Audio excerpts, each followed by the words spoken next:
اور زندگی میں اس پر واقعی مہربان ہو چلی تھی۔ مریم کے پاپا اس کا اعلیٰ حسب نسب سب کچھ شہریار خان کے اعلیٰ معیار کے مطابق تھا۔ وہ بڑوں کے بیچ میں خاموش بیٹھا تھا۔ وہ دیکھ رہا تھا کہ باتوں باتوں میں شہریار خان نے مریم کے والد کا پورا شجرہ نسب معلوم کر ڈالا تھا، اور اب وہ بڑے مطمئن اور خوش نظر آ رہے تھے۔ ان کے بیٹے نے اپنے ہم پلہ خاندان کی لڑکی کو چنا ہے۔ اس نے باپ کی نگاہوں میں پسندیدگی بھانپ لی تھی۔ اس کی امو جان مسکرا زیادہ رہی تھی، بول کم رہی تھی۔ جہاں شہریار خان بول رہے ہوتے تھے وہ خاموش ہی رہا کرتی تھی۔ انہوں نے آنکھوں میں شہریار خان سے اجازت لی تھی، پھر اس کے بعد مریم سے ملنے کی خواہش کا اظہار کیا تھا۔ تھوڑی ہی دیر بعد مریم ڈائننگ روم میں آئی تھی۔ اس کے والدین سے ملنے کے لیے اس نے شلوار قمیض اور دوپٹے پر مشتمل خوبصورت لباس سے تن کیا تھا۔ وہ بے حد حسین لگ رہی تھی۔ اس کا اس پر سے نگاہیں ہٹانے کو جی نہیں چاہ رہا تھا۔ اس نے اپنی امو جان اور شہریار خان کے چہروں پر پسندیدگی محسوس کی۔ یہاں آ جاؤ بیٹا، امو جان نے شفقت انداز میں اسے اپنے پاس بیٹھنے کو کہا تھا۔ وہ اس کی امو جان کے برابر میں اس کے پاپا کے عین مطابق بیٹھی تھی۔ کیا پڑھ رہی ہیں بیٹا آپ؟ شہریار خان نے قدر سنجیدگی سے اسے مخاطب کیا تھا۔ مریم کے بولنے کا وہی انداز تھا جس سے وہ دلوں کو محصور کر دیا کرتی تھی۔ اس کے بیٹھنے کے انداز میں، اس کی گفتگو کے انداز میں شہزادیوں جیسی آن بان اور نزاکت تھی۔ وہ مقابل کو اپنی شخصیت کے سحر میں لمحوں میں گرفتار کر لینے والی اہلیت کی مالک تھی۔ اس سے مریم پر فخر کا احساس ہو رہا تھا۔ جیسے جیسے شہریار خان اس سے گفتگو کرتے جا رہے تھے، ویسے ویسے اس کے چہرے پر مریم کے لیے پسندیدگی بڑھتی جا رہی تھی۔ اس کے شوق، مشاغل، مستقبل کے ارادے، شہریار خان ان سب کے متعلق اس سے گفتگو کر رہے تھے، اور وہ بھرپور اعتماد کے ساتھ لبوں پر دھیمی سی مسکان لیے انہیں حیران کر رہی تھی۔ اتنی سی عمر میں جو کچھ پڑھ رہی چکی تھی اور جو اس نے حاصل کر لیا تھا، اس سے شہریار خان واضح طور پر متاثر نظر آ رہے تھے۔ جیسے وہ مریم کے سحر میں گرفتار ہوا تھا، ایسے ہی وہ اپنے باپ کو بھی اس کے سحر میں مبتلا پا رہا تھا۔ اس کے خوابوں کی شہزادی نے اس کے باپ کا بھی دل موہ لیا تھا۔ شہریار خان کو مریم بطور اپنے ہونے والی بہو کے دل و جان سے پسند آ گئی تھی۔ وہ آج صرف مریم کے والد سے ملاقات کرنے آئے تھے۔ باقاعدہ رشتہ مانگنے کا کوئی ارادہ آج کے لیے نہیں تھا، مگر مریم انہیں اتنی پسند آ گئی تھی کہ وہ اس روز ہی باقاعدہ رشتہ مانگے بغیر رہ نہیں سکے تھے۔ ان کے رشتہ مانگنے پر بھی وہ حیران تھا۔ مریم بھی حیران تھی اور اس کی امو جان بھی۔ وہ دیکھ رہا تھا اس کی امو جان کو بھی مریم بہت اچھی لگی ہے۔ آنن فانن سب کچھ طے ہو گیا تھا۔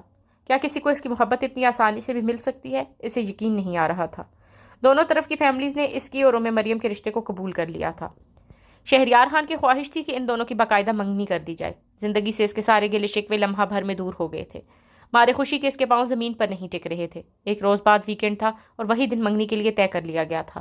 سادگی سے تقریب منعقد کی جانی تھی مریم کے چچا ہی کے گھر پر۔ اگلے روز اس کی امو جان منگنی کی انگوٹھی خرید لائی تھی اور ساتھ ہی کسی پاکستانی یا انڈین بوتیک سے مریم کے لیے منگنی کا جوڑا بھی۔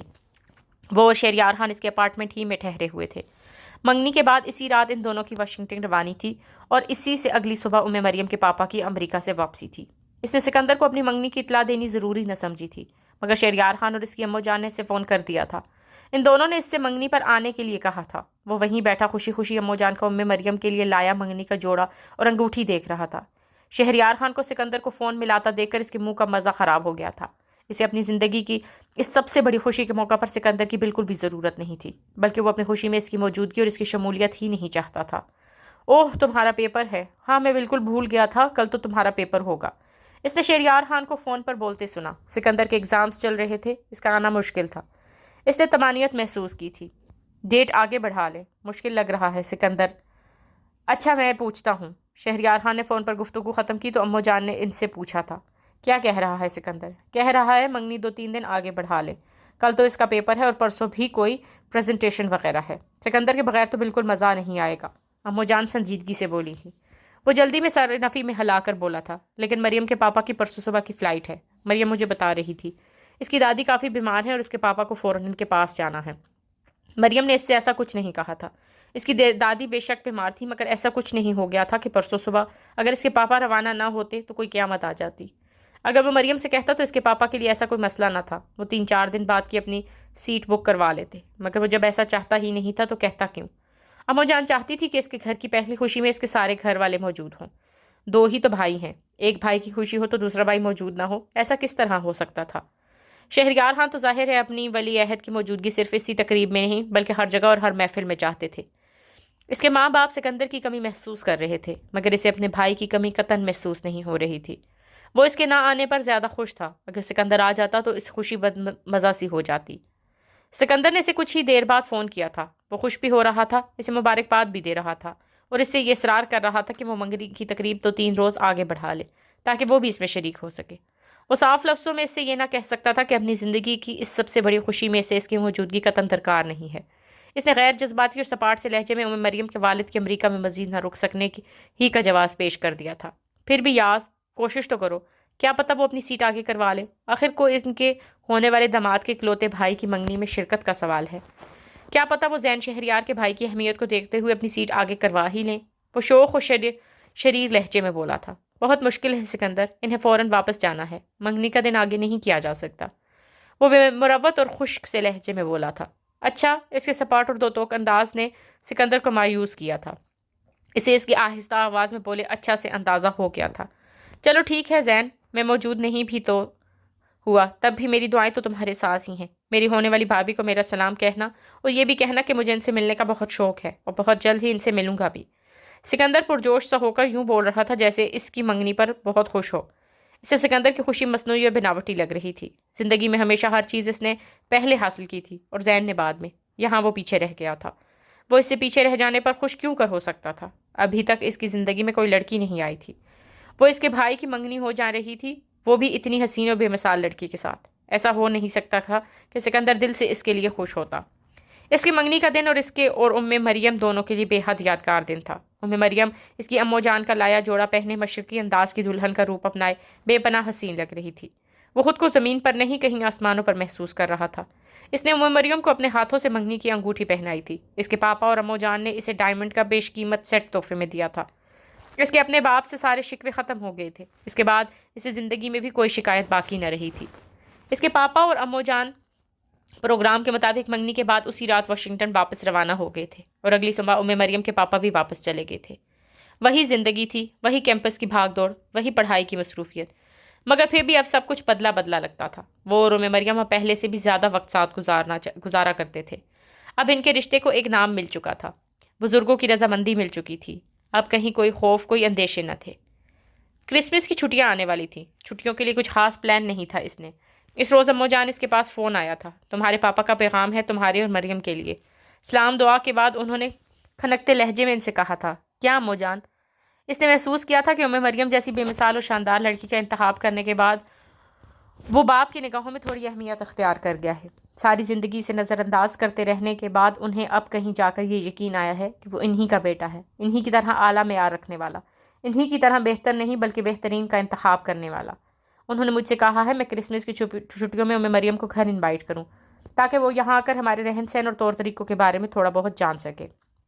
تم چھٹیوں میں اسے لے کر گھر آ جاؤ بیٹا۔ واقعی پاپا نے ایسا کہا ہے امو جان؟ اسے حیرت ہوئی۔ اس کے مغرور پاپا اور کسی کو اس طرح انوائٹ کریں؟ ہاں زین، ان کی خواہش ہے یہ چھٹیاں تم اور مریم ہمارے ساتھ گزارو۔ ٹھیک ہے امو جان، ہم دونوں ضرور آئیں گے۔ اس نے مریم سے پوچھے بنا ہی حامی بھر لی تھی۔ اس کی محبت پر ایسا بھروسہ اور یقین تھا، پتہ تھا وہ اس کی کسی بھی خواہش کو کبھی رد نہیں کرے گی۔ اور یہاں تو جانا بھی اسے اپنے ہونے والے سسرال میں تھا۔ اپنی سسرال تو وہ بسط شوق جانا چاہے گی۔ وہ اس کا یہ یقین 100% درست ثابت ہوا تھا۔ مریم نے اس کی بات سنتے ہی بڑی خوشی اور گرم جوشی کا اظہار کیا تھا۔ ہاں میں چلوں گی، انکل نے اتنے پیار سے بلایا ہے، میں کیوں نہیں جاؤں گی؟ وہ مسکرا کر بولی تھی اور اس کے گھر جانے کے لیے بڑی پرجوش تھی۔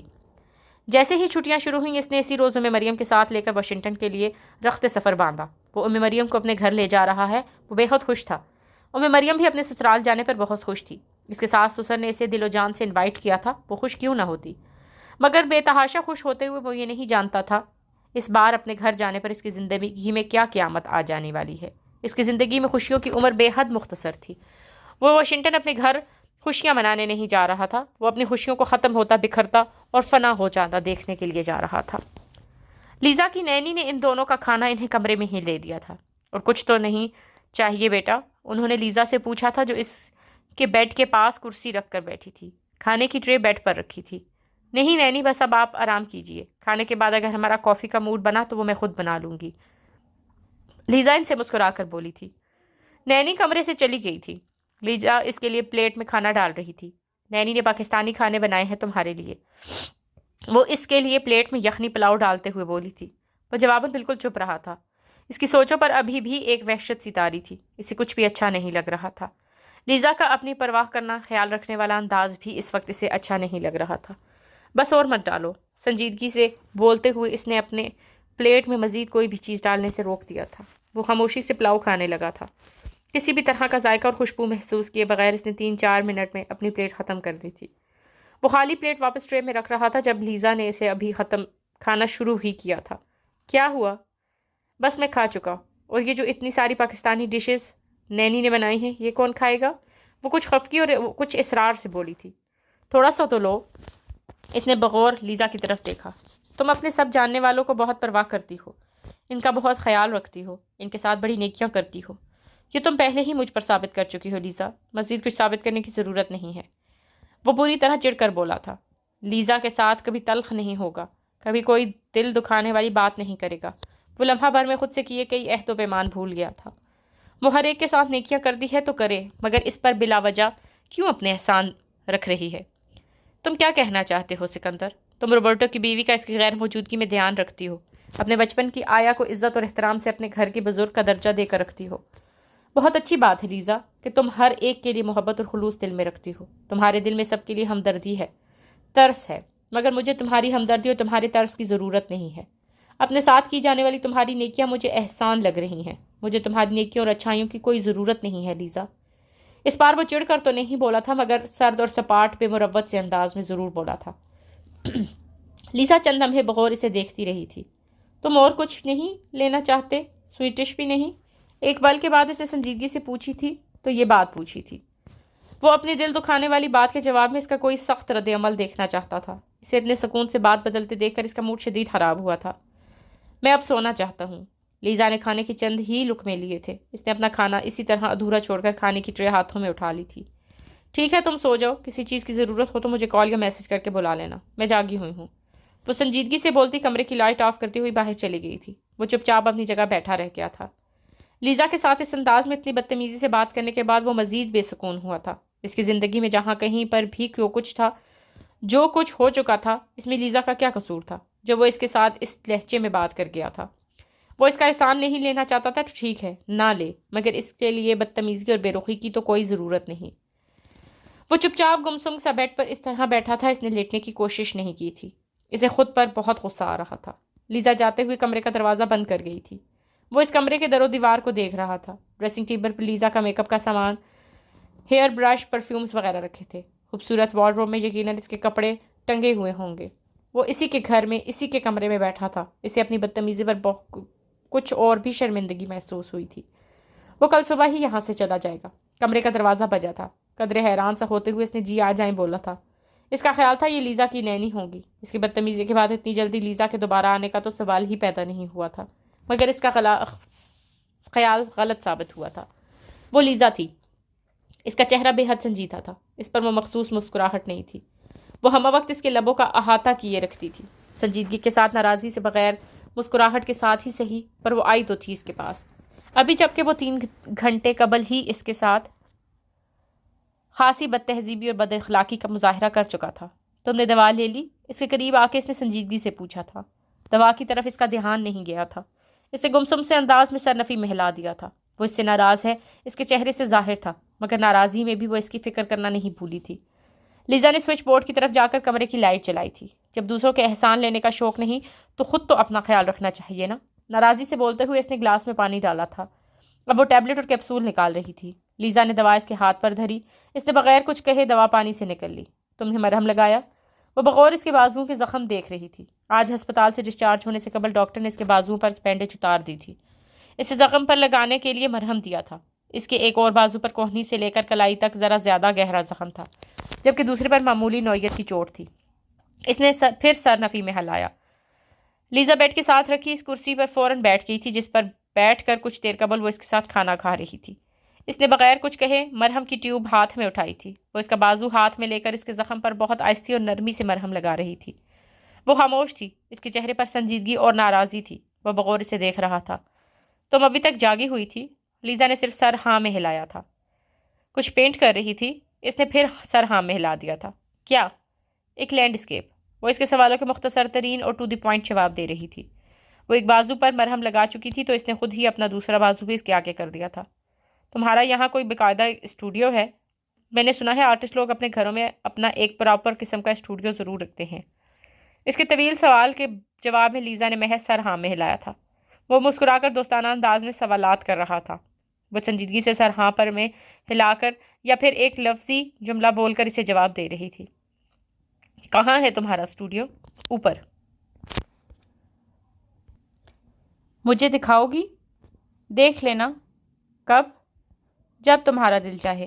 وہ ایک کے بعد ایک سوال کر رہا تھا اور بغیر اس کی طرف دیکھے سپاٹ سے انداز میں جواب دیے جا رہے تھے، گویا وہ اس سے بہت سنجیدگی سے ناراض تھی۔ اور تم مجھے پینٹ کب کرو گی؟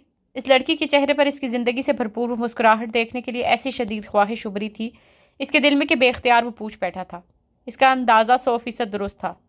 لاتعلقی، بے نیازی اور ناراضگی کا تاثر لمحہ بھر میں لیزا کے چہرے سے غائب ہوا تھا۔ ایک پل کے لیے تو اس نے اسے حیران ہو کر دیکھا تھا۔ وہ مسکراتا ہوا اس کی طرف نرمی سے دیکھ رہا تھا۔ سکندر، کیا واقعی؟ کیا تم سچ میں؟ اس کی وہ مخصوص مسکراہٹ اس کے لبوں پر واپس آ چکی تھی۔ وہ خوشی اور حیرانگی سے تصدیق چاہنے والے انداز میں اسے دیکھ رہی تھی۔ اس نے مسکرا کر سر اس بات میں ہلایا تھا۔ کیا میرے احسانوں کا بدلہ چکانے کے لیے تم ایسا کر رہے ہو؟ وہ یکدم ہی دل گرفتہ سی ہوئی تھی۔ اس نے یہ الفاظ یوں ادا کیے تھے گویا سے سکندر کے ان لفظوں سے شدید تکلیف پہنچی تھی۔ تمہارے خلوص اور تمہاری اپنائیت کا بدلہ میں کبھی نہیں چکا سکتا لیزا، اور چکانا چاہتا بھی نہیں ہوں۔ وہ بہت سچائی سے بول رہا تھا۔ وہ اپنے دلی جذبات اور سوچے کچھ بھی چھپانے کی کوشش کیے بغیر اس بات سے کر رہا تھا۔ پھر وہ سمالیہ نگاہوں سے اسے دیکھ رہی تھی۔ میری آرٹسٹ دوست لیزا محمود کی اگر یہ خواہش ہے کہ وہ میرا چہرہ پینٹ کرے تو میں چاہتا ہوں روما سے واپس جانے سے قبل اس کی یہ خواہش ضرور پوری کر کے جاؤں۔ وہ مسکرا کر خوش دلی سے بولا تھا۔ وہ اس کے دوسرے ہاتھ پر بھی مرہم لگا چکی تھی۔ وہ بے حد خوش نظر آ رہی تھی۔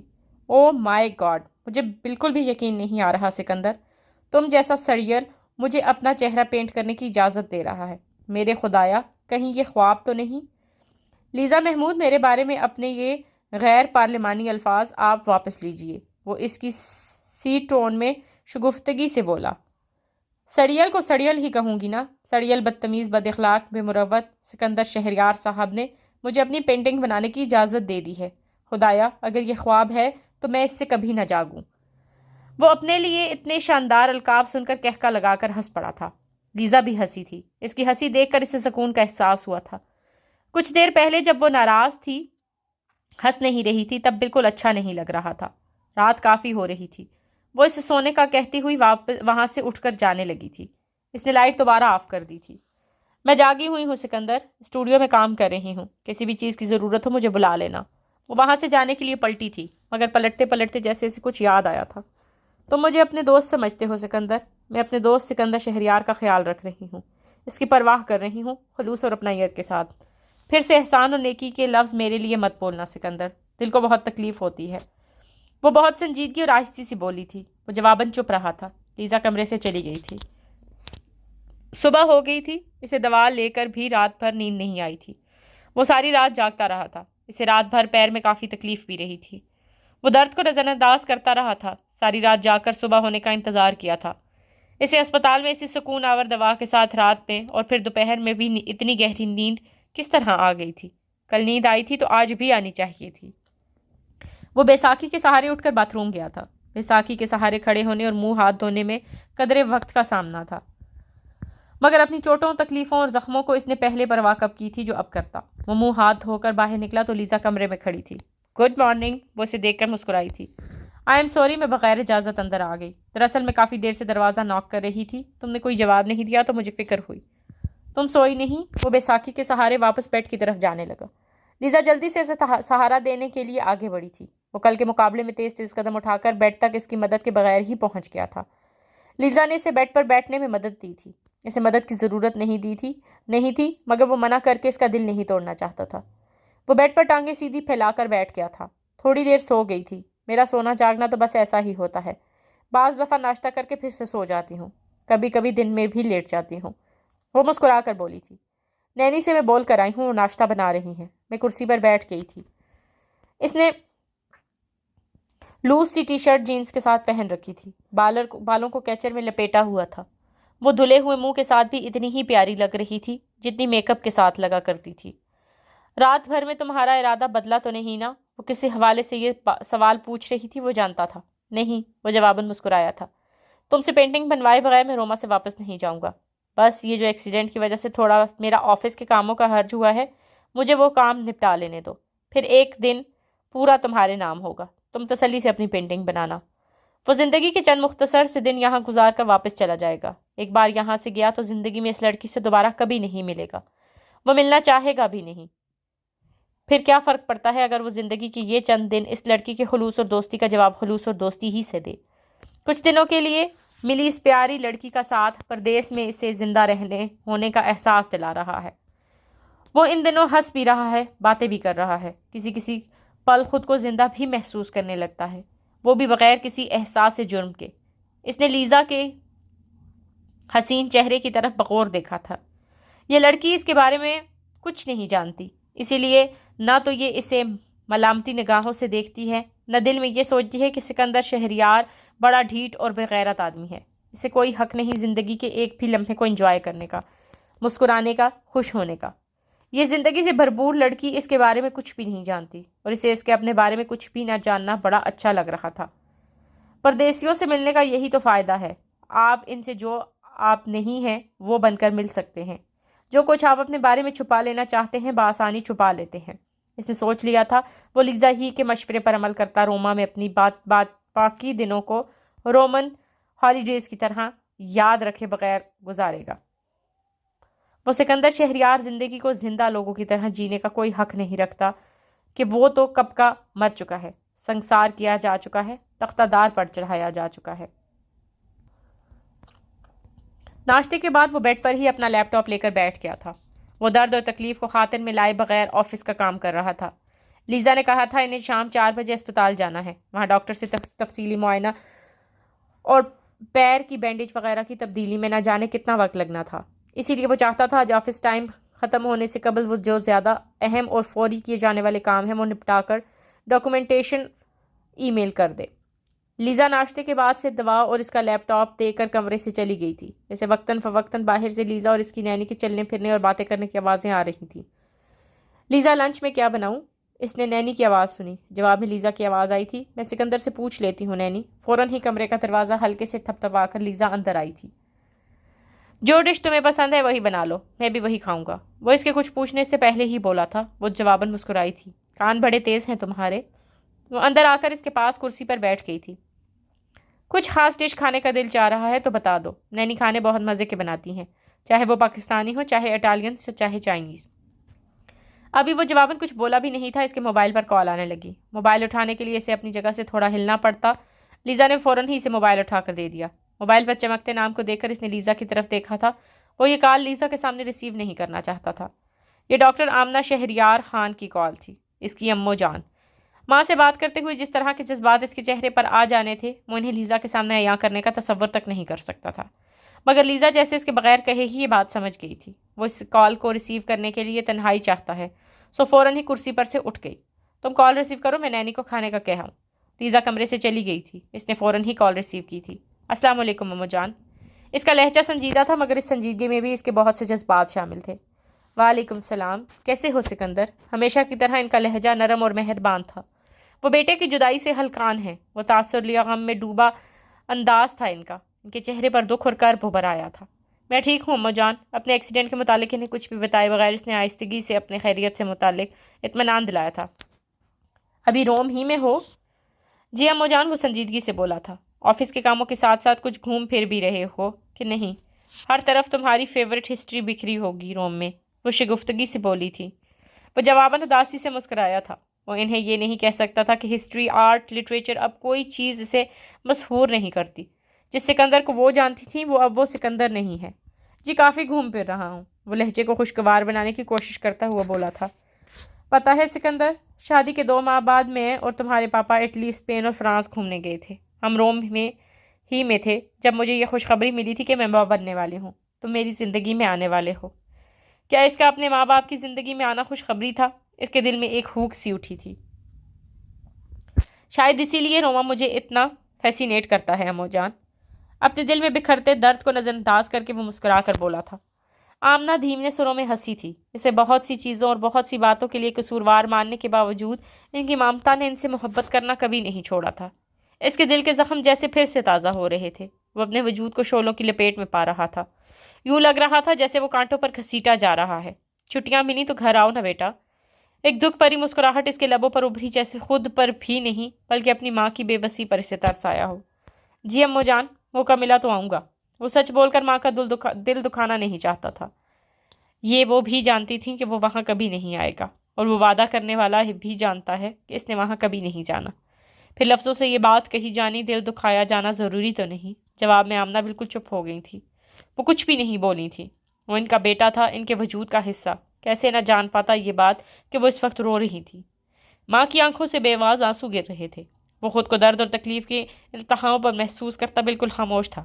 اس کی اپنی ماں سے ہمیشہ ایسی ہی بات ہوتی تھی، چند منٹوں کی مختصر سی بات، جس میں وہ دونوں ایک دوسرے سے وہ کبھی بھی نہیں کہہ پاتے تھے جو کہنا چاہتے تھے۔ آپ اپنا خیال تو رکھ رہی ہیں نا امو جان؟ میڈیسن لینی چھوڑی تو نہیں نا؟ ہاں بیٹا، میں اپنا خیال رکھ رہی ہوں۔ تم بھی اپنا خیال رکھ رہے ہو کہ نہیں؟ وہ اپنے آنسو پر قابو پا چکی تھی۔ وہ اب اسی نرم اور محبت بھرے لہجے میں اس سے مخاطب تھی۔ آپ میری بالکل فکر نہ کریں امو جان، میں اٹلی آ کر تو کچھ زیادہ ہی کھا پی رہا ہوں۔ کل آفس کے بعد کا سارا ٹائم میں نے روم گھومتے ہوئے گزارا تھا۔ آج بھی آفس کے بعد کا ٹائم روما کی ہسٹری میں گم ہو کر گھومتے پھرتے ہوئے گزاروں گا۔ وہ ہنستے مسکراتے انداز میں جھوٹ پر جھوٹ بولتا ماں کو اپنی زندگی کے بہت نارمل اور بہت خوشگوار ہونے کا یقین دلا رہا تھا۔ ٹھیک ہے بیٹا، اپنا خیال رکھنا۔ اللہ حافظ۔ آپ بھی اپنا خیال رکھیے گا امو جان۔ اللہ حافظ۔ اس نے مسکرا کر بولتے ہوئے فون بند کیا تھا۔ فون بند کرتے ہی اس کے چہرے سے مسکراہٹ غائب ہو گئی تھی۔ اسے اپنی آنکھوں کی سطح گیلی محسوس ہوئی تھی۔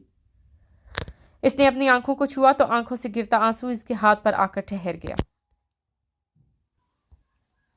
وہ بہت دیر گمسم بیٹھا رہا تھا۔ کام کرنے وقت پر کام مکمل کرنے کی تمام خواہشیں ایک دم ہی دم توڑ گئی تھیں۔ اس کا کوئی بھی کام کرنے کو دل نہیں چاہ رہا تھا۔ اس کے کانوں میں ابھی بھی ماں کے آنسوؤں بھری آواز گونج رہی تھی۔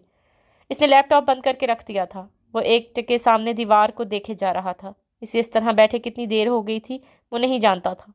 وہ چونک کر اپنے حال میں واپس دروازے پر دستک کی آواز سے آیا تھا۔ بجائے کچھ بولنے کے وہ خالی اس ذہنی سے دروازے کو گھور رہا تھا۔ دروازے پر دوبارہ دستک ہوئی تھی، پھر سہبارہ۔ یہ لیزا ہوگی، یقیناً اس کے لیے لنچ لائی ہوگی۔ عجیب الجھن تھی۔ اب اس کے ساتھ روڈ بھی نہیں ہونا چاہتا تھا، مگر کھانا کھانے باتیں کرنے کسی بھی چیز کو اس کا دل نہیں چاہ رہا تھا۔ وہ خاموشی سے تکیے پر سر رکھ کر لیٹ گیا تھا۔ لیٹنے کے بعد اس نے لیزا کی غالباً چھٹی یا ساتویں دستک کا جواب دیا تھا۔ آ جاؤ لیزا۔ وہ دروازہ کھول کر اندر آئی تو اس کے ہاتھوں میں کھانے کی ٹرے تھی۔ کیا ہوا، سو گئے تھے کیا؟ اسے لیٹا دیکھ کر وہ پھر دستک کا جواب اتنی دیر بعد دیے جانے پر اسے یقیناً یہی لگا تھا کہ سکندر کی آنکھ لگ گئی ہوگی۔ ہاں، شاید آنکھ لگ گئی تھی۔ وہ یہ سوچ کر لیٹا تھا کہ لیزا اسے نیند اور تھکاوٹ کا بہانہ بنا کر کھانا کھانے سے انکار کر دے گا، مگر اب اسے کھانے کی ٹرے ہاتھوں میں لیے کھڑے ہوئے دیکھ کر اس کے لیے کھانے سے انکار کرنا مشکل ہو رہا تھا۔